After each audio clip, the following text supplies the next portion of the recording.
let's move from David Sanders Jr. to a guy who's down in the South, who Brian talked to last week, and he's going to talk to him after we record this show today. It's Turbo Rogers, Anthony Turbo Rogers. He's currently committed to Alabama, but Brian, based on some things you're hearing from him, it's possible that Carlos Locklyn might make it such a big impression on him that he'll dish the Crimson Tide to play for the Buckeyes. Rogers and I have a pretty good relationship. I've known him for about 2 years, and it was amazing to me when I was talking to him the other day at practice how consistent he was with who he was talking to and building relationships. And one of the first guys he mentioned, he calls him Lock. Good sign. When you're calling the coach by a nickname, you're comfortable with them. Number two, more importantly, it was one of the very first names he mentioned in any way, shape, or form was Ohio State. Alabama, Auburn, Ohio State, Georgia are some of the schools towards the top. There are others still trying. He's technically committed to Bama, but Nick Saban was a part of the program when that happened. I don't know how that's going to be evaluated with the current Alabama staff. They won it, don't get me wrong, but look, DeBoer is a very good football coach. There's one Nick Saban.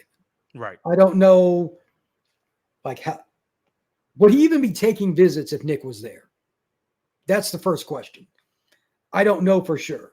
He told me signing day, and I asked him, like, when's your decision date? He immediately said signing day because he's not going to rush this. He's taken 0 official visits. Ohio State's going to get one. Yeah, he's the opposite of everybody. He wanted to save all of them for the season. Yeah. Whatever. But he's a 5'8" kid who his name is Turbo for a reason. It's hilarious to watch him in space. He catches the ball as well as he takes a handoff. And the same thing happens in either regard. The first guy's in trouble. So, and if you miss a run gap fit, you can strike up the band.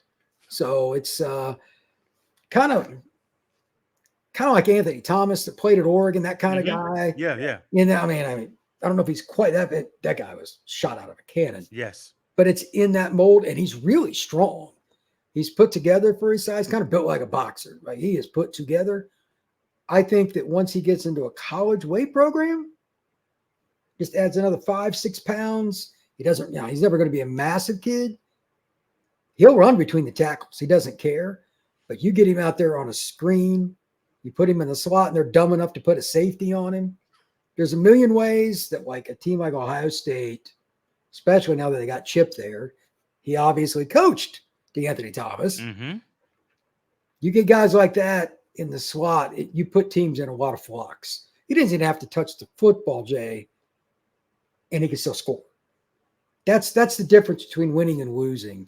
When you just have a piece like that on the chessboard, he's so fun to watch. And one-on-one at the high school level, again, is comical. So, yeah, it's just entertainment for me. It's funny that you mentioned Chip Kelly coaching DeAnthony Thomas because that was the first thing I thought of.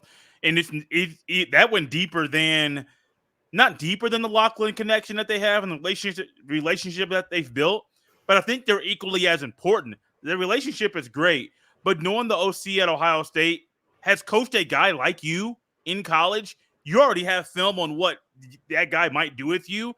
And so, yeah, Alabama's Alabama. DeBoer's a good coach. There's only one Nick Saban. But Locklyn and Chip Kelly together, that might be the mix that's needed for Ohio State to get this guy. But Brian, as good as he is, and I say all that to say this, they already got 2 guys committed. We talk about this all the time. They already got 2 guys committed. If they bring in a third, do you think Turbo stays at running back or primarily plays a slot? His position will be football player. Okay. I like it. I like it a lot. Punt return, kick return, slot, running back. You can put, like, whoever the quarterback is, and Worley knows Ohio State's got enough of them. Put 2 guys in the backfield. You run Buck. You run some RPO. He may only get 5 carries in a game, but you add a punt return, 3 screen passes, and a reverse, a jet. The other team, again, all the eye candy stuff, and this stuff that, to be honest, he's about as good a fit for Ryan Day's offense as there is. Because you're giving 1 scholarship, but he's going to play 2 or 3 roles.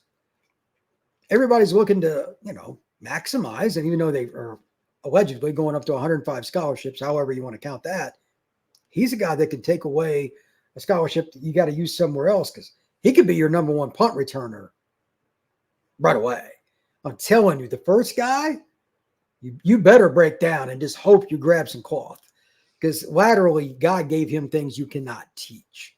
So he's a great kid to be around, super competitive, but he's honest and he knows how fast he is, and he's ready anytime he gets the ball to punch it. So Carver High School has a lot of other guys. He's not even necessarily the fastest guy on his team, is what's scary. They got another kid that runs 23.3 miles an hour. He's been timed this year. I videoed it. It was like, it's wild. He's committed to A&M. They're a track team. Okay. On the football field. I mean, it's insane. The coach that they're getting ready to go up against in game one, so I couldn't believe he did. He did a little video clip and said they got kid committed to Florida, kid committed to Alabama, kid committed to like Tennessee, blah, blah, blah. We got kids going to like Phi Beta, this, that, and the other. It's getting ready to watch them at the campus. He knows they're not going to do well. It's just like, we can't guard them. So they're going to run people off the field. They pretty much tell you they're going to run a screen. You just don't know which one of the three is going to get it. So all of them are very good. They got a junior receiver too that'll be a national recruit. They are blessed. So in the high school level, because they can't key on him, it's really hilarious. So I'd like to be the quarterback there. It'd be fun. Right. It would be a lot of fun. I'm curious if your mind has changed in this scenario. I still would be comfortable with 2. And as good as Turbo is, if he flips, cool. I don't think they need to get 3 running backs. Do you think there's a need for Ohio State to have 3 running backs in this cycle? I think one of the reasons they're doing it is insurance, and the other reason is he can play 2 spots just in your offense. That doesn't count the return game. Mm-hmm. When you have guys that are able to make plays in the slot, like he's got natural hands. He was the slot receiver as a freshman at Pike Road High School with Quinshawn. Like they were together. They were together on the same high school team. Okay. And now he's a Carver down the road, but the point is still the same. They had Judkins. They didn't need. I mean, Rogers spelled him. He ran for like 1,000 yards because they were good, but they had the main guy, and they're like, okay, we're going to recruit this kid. Blah blah blah. Everybody starts recruiting him, and he just gets faster and faster, and he got more versatile. Now it's kind of like he's positionless, so I don't count him as a running back. I count him again as a football player. He would figure it out if you played him at nickel. He's not the tallest guy, but he could do so. He's a physical kid. He's strong, and he's obviously very, very fast. You can't have enough guys like that. So they may play him in a game. If the running backs get hot early, everything's clicking, he may not take more than a couple snaps in the backfield, but play 20 snaps because they got him at slot. Who's covered him? Because he's not lined up on the line where you can get hands on him. Right. First guy, I don't care who it is. That's not going to be friendly. No.